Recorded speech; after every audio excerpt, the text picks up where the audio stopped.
프랑스 북쪽에 서북쪽에 조그마한 도시 깔레라는 도시가 있습니다. 이곳에 세계적인 거장 조각가 로댕이 거기에 청동 조각을 세워놨답니다. 그 조각의 이름이 깔레 사람들이라는 제목이랍니다. 그런데 이 조각에 깔레 사람들의 이야기가 있답니다. 숨은 전해 내려오는 이야기가 있답니다. 그 이야기는 이렇습니다. 프랑스와 영국이 100년 전쟁을 했습니다. 그런데 영국의 이 사람들이 너무너무 강해가지고 깔레가 협공을 당하게 됐습니다. 점점 밀려났습니다. 그렇게 되는데 깔레 사람들은 끝까지 저항을 하면서 항복을 하지를 않습니다. 그러니까 영국 국왕은 이 깔레 성을 포위해버려라. 그래, 모든 음식물 반입하는 그 줄을 막아버려라, 잘라버려라. 그러면서 이 깔레를 굶어 고사시켜버리게 하라라고 명령을 내렸습니다. 그래, 영국군이 깔레 성을 에워싸고 몇 겹으로 에워싸면서 몇 달 동안 에워쌌습니다. 그러다가 보니까 성 안에 있는 사람들은 어떻습니까? 굶어서 죽게 된다는 얘기. 너무너무 힘들고 지치고 피곤하고 굶어서 죽게 됩니다. 이거 안 되겠다라고 해가지고 이 성사람 몇 대표들이 가가지고 왕에게 우리가 항복 의사를 전하자라고 대표를 왕에게 보냈습니다. 왕은 이 깔레 사람들의 항복을 그러면 내가 받아들이겠다. 그런데 너희 시민들 중에 대표 6명을 내가 처형하겠다. 그 6명을 내일 아침에 보내라 라고 얘기를 했습니다. 이 얘기를 듣고 온 이 사람들 큰일 났습니다. 그러면 누가 6명을 갈 것인가? 누구를 보내며 누가 갈 것인가? 그때 생피에르라는 청년이 내가 가겠습니다 라고 용기를 내가지고 자기 자신이 희생하겠다라고 얘기를 합니다. 그 젊은 청년의 얘기를 듣고 지원하는 얘기를 듣고 너도 나도 해가지고 나도 가겠습니다 해가지고 5명까지 차올랐습니다. 그런데 마지막 6번째 내가 가겠습니다 하는 사람이 동시에 2사람이 있었네요. 그러다가 보니까 7명이 돼버렸습니다. 지원자가 1명을 빼야 됐습니다. 그때에 이 6명 사람들이 뭐라고 얘기를 합니까? 그러면 우리가 제비를 뽑아가지고 1명은 연회시키기로 하자라고 제비를 뽑자라고 얘기를 합니다. 그때 생피에르는 아닙니다. 제비 뽑아서는 절대 안 됩니다. 우리들이 지금 용기 있게 지원을 했는데 이 1명은 제비를 뽑는 그 순간에 내가 살아야 되겠다라고 할 때 그 용기가 사라져버리고 말 것입니다. 이렇게 하십시다. 내일 아침에 장터에 모이는 사람 중에 제일 늦게 오는 한 사람을 제외시켜 주십시다 라고 얘기를 했습니다. 모두가 좋다라고 동의를 해서 이튿날이 되었습니다. 아침이 되었습니다. 6명 다 장터에 나왔습니다. 그런데 1명 오지를 않았습니다. 그런데 그 사람이 누굽니까? 생피에르. 어제 첫 번째 지원했던 그 사람이 이 사람이 마음이 약해가지고 빠졌는가? 그 집으로 갔습니다. 찾아갔는데 웬걸 이미 죽어 있었습니다. 왜? 내가 먼저 죽음으로 말미암아 다른 사람들의 용기도 지원한 사람의 용기도 두려움 없이 나아갈 수 있도록 하자라고 해가지고 자기가 먼저 죽게 되었습니다. 그러면서 그 6명은 용기 있게 두려워하지 않고 왕 앞으로 영국 왕 앞으로 갔습니다. 영국 왕은 이 얘기를 들었습니다. 깔레 사람들 죽음에도 두려워하지 않는다. 이 사람들은 엄청나게 위대한 사람이구나 라는 것을 알고 왕은 이 지원했던 6명까지 다시 깔레 성으로 되돌려 보내주었습니다. 깔레 성 전체 모든 사람들이 다 살고 6명의 목숨까지 살려냈던 사람, 바로 위대한 한 사람의 희생이 있었기 때문이다 라는 사실입니다. 오늘 성경의 본문 말씀은 빌립보 성도들에게 바울 사도가 편지를 내고 있습니다. 바울 사도의 편지 중에는 엄청난 바울 사도의 고백이 있습니다. 나는 사나 죽으나 살든지 죽든지 내 몸에서 그리스도가 나타나기를 원합니다. 라는 고백이 오늘의 고백입니다. 바울 사도가 로마 감옥에 갇혔을 때에 빌립보 사람들에게 들려오는 소식이, 어떤 사람은 투쟁적으로 그리스도를 전하는 사람이 있고 어떤 사람은 순수한 마음으로 그리스도를 전하는 사람이 있습니다. 이 사람들은, 바울 사도는 나는 그들이 투쟁적으로 복음을 전하든지 아니면 순수한 마음으로 복음을 전해도 나는 둘 다 좋다라고 하면서 어떻게 하든 예수 그리스도가 전파되는 것을 나는 기뻐하고 기뻐한다라고 왜 이렇게 말씀을 했을까? 바울 사도는 그러면 순수하게 전도하는 것보다 투쟁적으로 그리스도를 전도하는 것을 더 좋아했었던가? 왜 이렇게 나는 투쟁적으로 하든 순수하게 하든 전파되는 것은 그리스도니 나는 기뻐하리라 라고 말씀을 하였을까 생각을 해봅니다.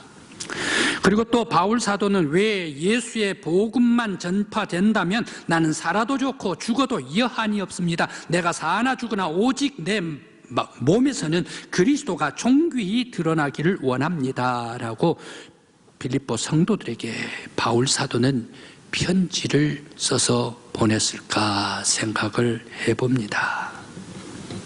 바울 사도에게는 다른 사람들은 아무도 보이지를 않았을까요? 아니면 바울 사도의 눈의 시각에 이 시야는 폭이 좁았을까요?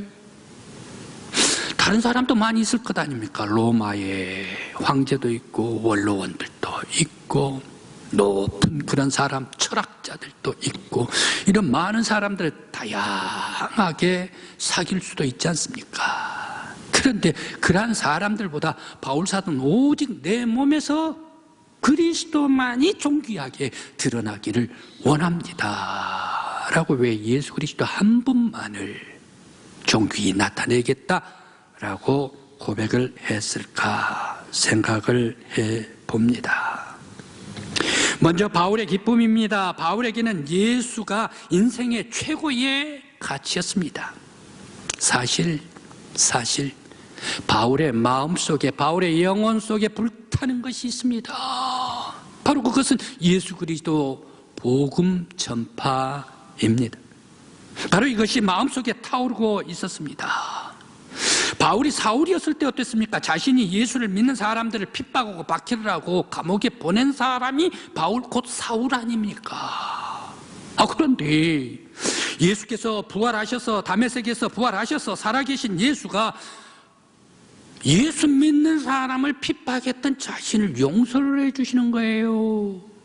부활하신 예수가 바울에게 나타나 주시는 거예요.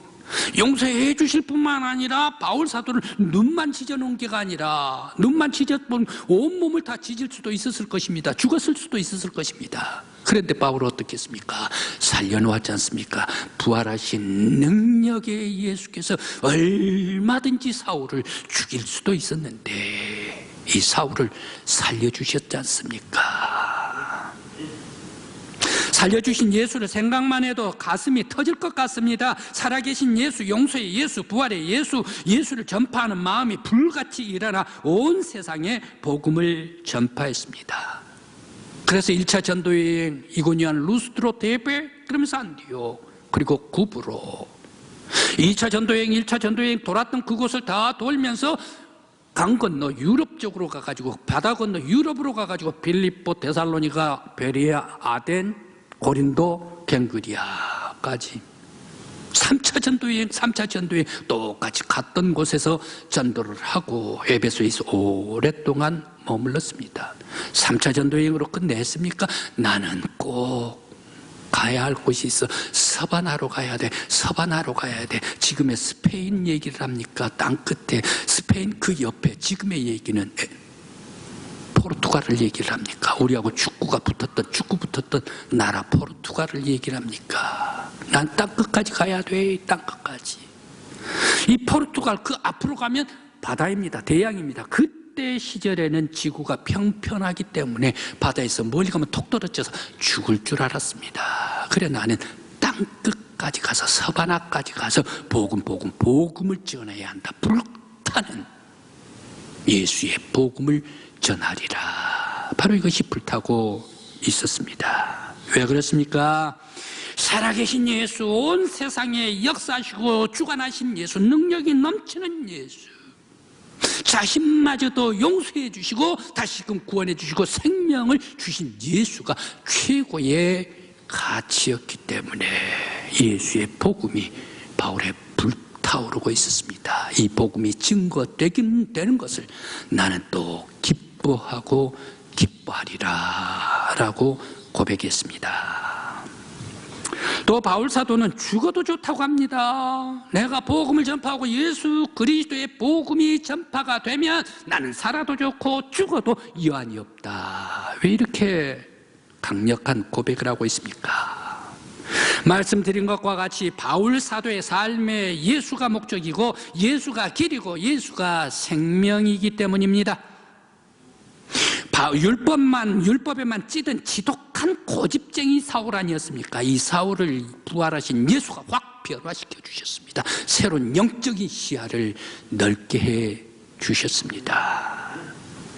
다메섹에서 부활하신 예수, 살아계신 예수가 직접 바울 사도에게 살아 역사하시고 죽은 예수가 살아서 나타나 보여 주셨습니다. 바울은 다메섹에서 부활하신 예수를 보았습니다. 살아계신 예수가 이방 군왕들에게 전파하라라고 사명을 주셨습니다. 인류를 살리는 분은 황제가 살리는 것이 아니고 예수 그리스도께서 온 인류를 살게 하신 우리의 구주시다. 이것을 알았기 때문에 그는 자기의 최고의 가치로 여겼습니다. 예수가 불의와 마귀를 몰아내고 세상에 평화의 나라를 세워주시기 때문입니다. 예수를 모신 나라에서는 사람들에게는 은혜가 있습니다.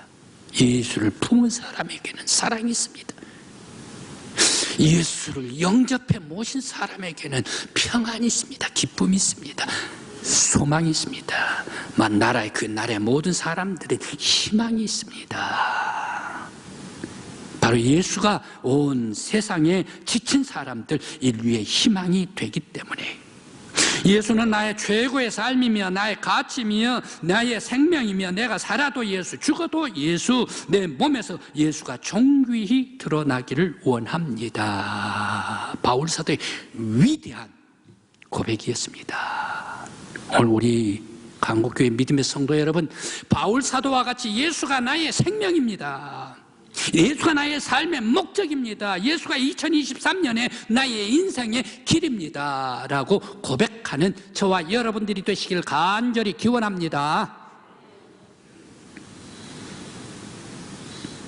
우리 한국교회의 역사 가운데 전도자 최권능 목사님을 오래전부터 믿는 사람들은 모르는 사람들이 없을 것입니다.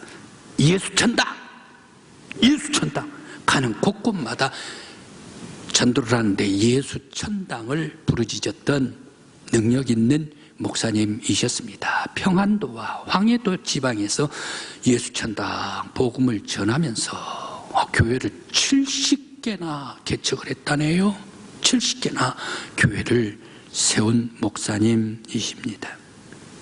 그분은 일제 강점기 시절입니다. 핍박을 하고 박해를 했던 때입니다. 그러면서 황제 천하를 숭배를 하라라고 신사참배를 강요를 했던 일본 새파란 그런 권력 앞에서 예수천당, 바로 이것을 외쳤던 목사님이셨습니다.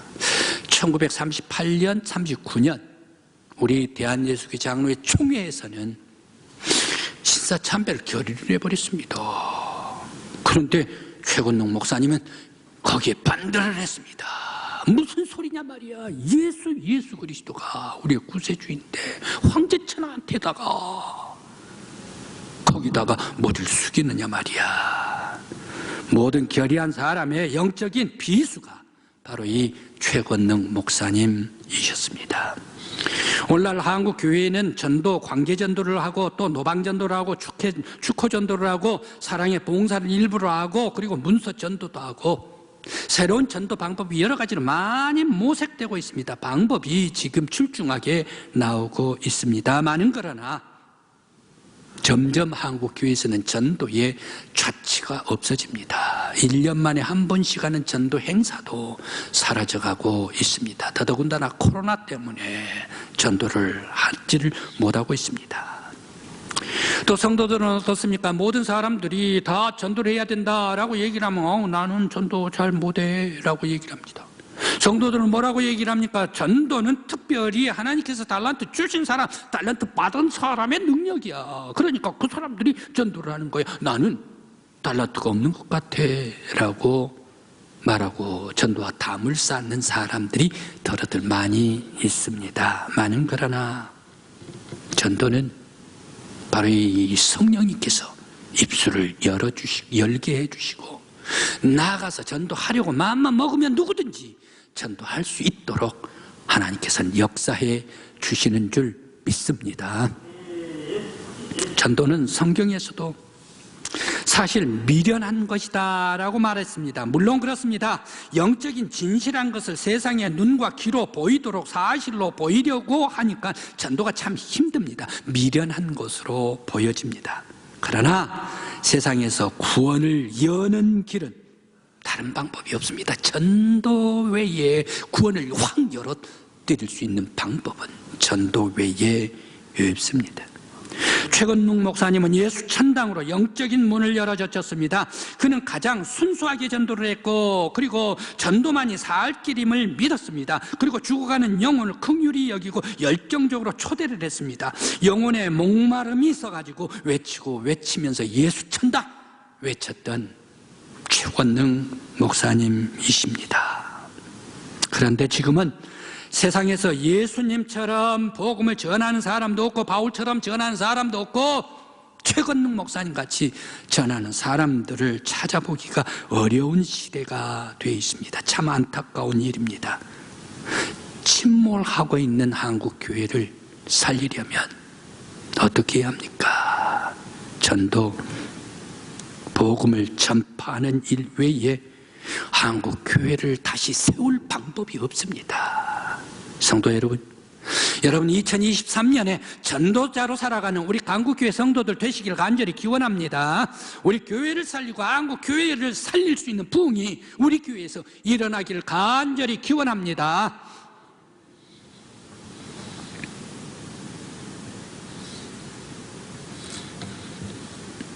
미국에서 아주 흥행했던 유명한, 미국에서는 뭐라고까지 얘기를 하는가 하면 이것이야말로 미국의 영화다, 자존심을 세우는 영화다라고 말한 영화가 있습니다. 그 영화는 재미있는 람보가 옛날에는 그랬습니다. 1, 2, 3.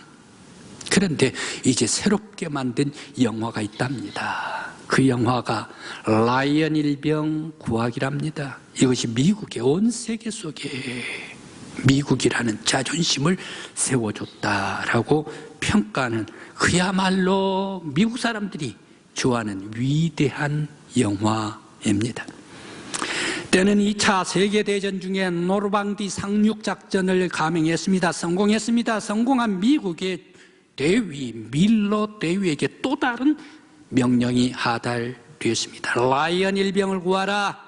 그는 일병인데 이 일병을 구하라 라는 새로운 업무가 그에게 하달되었습니다. 미 행정부에서 급히 라이언 일병을 구하라는 이유가 있습니다. 라이언 그 가정의 가문에 내 아들이 있는데 내 형제가 다 2차 세계대전에 참여를 했다는 얘기예요. 형들이.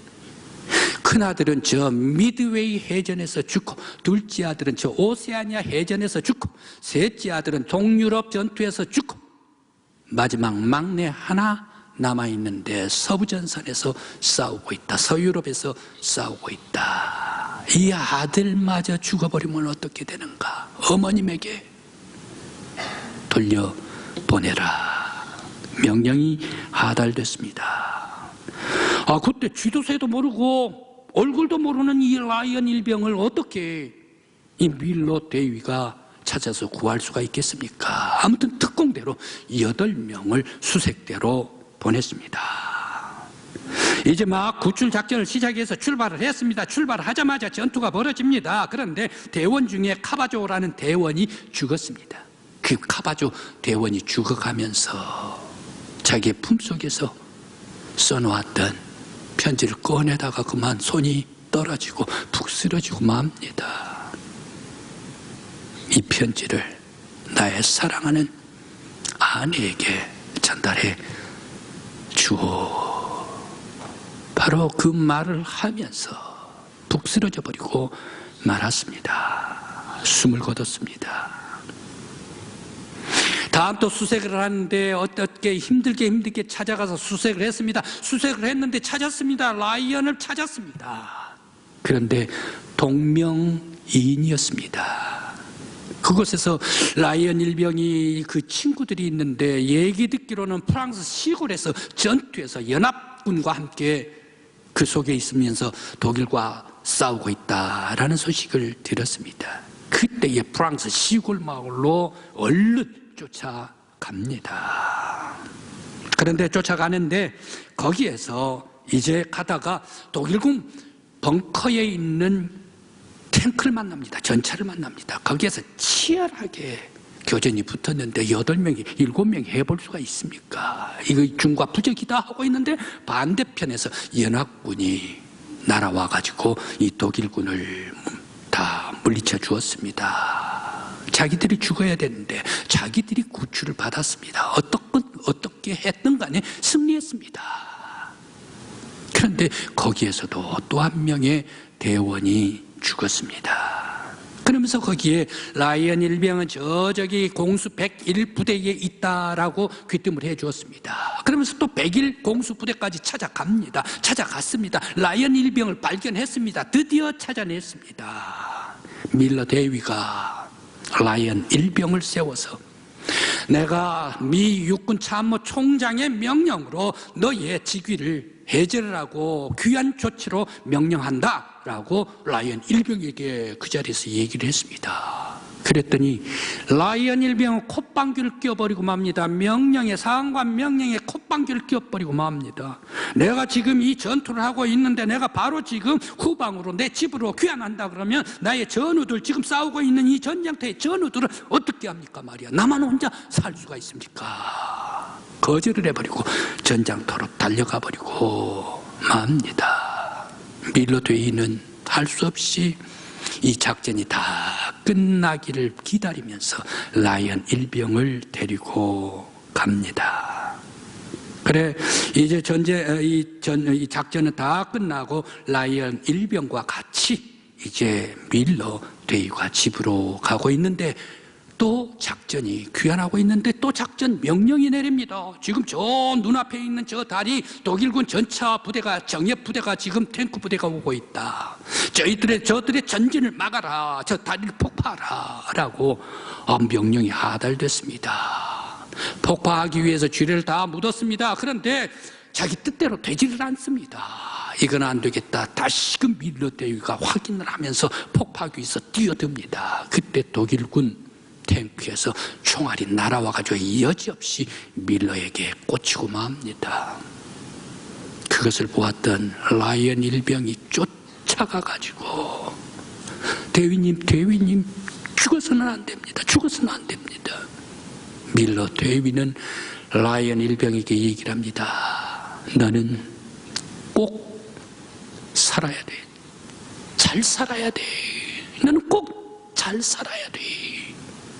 이 한마디 남기면서 쓰러져 버리고 맙니다. 그러면서 라이언 일병은 구출되고 임무는 다 끝났습니다. 8명의 대원에서 단지 2명만 살아남았습니다. 이제 화면은 전환이 되어서 10년, 20년이 흐르고 먼 훗날로 세월이 흘러갔습니다. 할미꽃이 피어있는 밀러 대위의 무덤에 라이언 일병이 자기 아내와 자기 자녀들과 함께 찾아왔습니다. 그 무덤 위에서 얘기를 합니다. 아내에게 얘기를 합니다. 나 지금 잘 살고 있지? 아내는 아무것도 모르면서 당신 잘 살고 있어요. 나와 함께 당신 사랑 속에 라고 하면서 영화가 끝납니다. 이 영화 속에서 왜 밀러 대위는 막대기 하나 일병 가장 말단의 가장 낮은 사람을 위해서 왜 이렇게 자신의 생명까지 던지면서 희생해가면서 전장으로 찾고 찾아 헤맸었던가? 무엇을 위해서 찾고 찾았었던가? 또 왜 라이언 일병은 귀환 조치 바로 하면 되는데 이 귀환 조치를 받지를 않고 명령을 무시하면서까지 가면서 함께 전장으로 뛰어들어 달려 싸웠던가? 이들은 무엇을 위해서, 무엇이 최고의 가치였던가? 인생은 무엇을 위해서 목숨을 거는 최고의 가치가 무엇인가? 그들이 목숨을 걸었던 것은 상관의 명령이었던가? 아니면 초라하지만 말단의 생명이었던가? 무엇을 위해서, 무엇이 세상의 가장 큰 가치인가? 과연 명령인가? 생명인가? 바울 사도는 임무를 포기하면, 예수님께서 주셨던 임무를 포기하면 자기는 똑똑하기 때문에 잘 살 수 있었을 것입니다. 그러나 그는 자신을 용서해주고 살려주고 생명을 주고 구원시켜 주신 예수가 최고의 가치였습니다. 그래서 그는 예수의 복음에 생명을 걸었습니다. 내가 사나 죽으나 내가 살아도 죽어도 예수 그리스도의 복음이 내 몸에서 총귀히 드러나기를 원합니다. 최고의 가치가 예수 생명에 있었습니다. 강구에는 국내 최고가의 대게 먹자 거리가 형성되어 있습니다. 바로 이 강구의 모든 희로애락은 바로 이 여기에서 먹자 골목에서 시작이 되고 있습니다. 상인들은 열심히 전투적으로 호객을 하며 살고 있습니다. 대개 상인들은 무엇을 위해 넙죽넙죽 폴더 인사를 하면서 호객을 하고 있을까? 그들은 무엇이 그들에게 최고의 가치일까? 밀러대위는 말단 일병의 생명을 위해 최고의 가치로 여기고 그의 목숨까지 걸었습니다. 바울 사도도 예수가 최고의 가치였기 때문에 그는 사나 죽으나 목숨을 걸고 예수를 증거했습니다. 한 사람의 생명을 천하보다 귀하게 여기신 주님께서 강구항과 되게 먹자 골목의 사람들을 우리들에게, 나에게, 여러분들에게 맡겨주신 줄 믿습니다. 우리는 복음을 모르고 호객만 열심히 하고 있는 그들을 사랑하는 예수, 위로하는 예수, 구원하신 예수, 생명을 주시는 예수께 인도하십시다. 우리에게 주신 2023년을 전도자로 살아가는 승리의 성도들, 우리 강국교회 여러분들이 되시기를 간절히 기원합니다. 기도드리시겠습니다.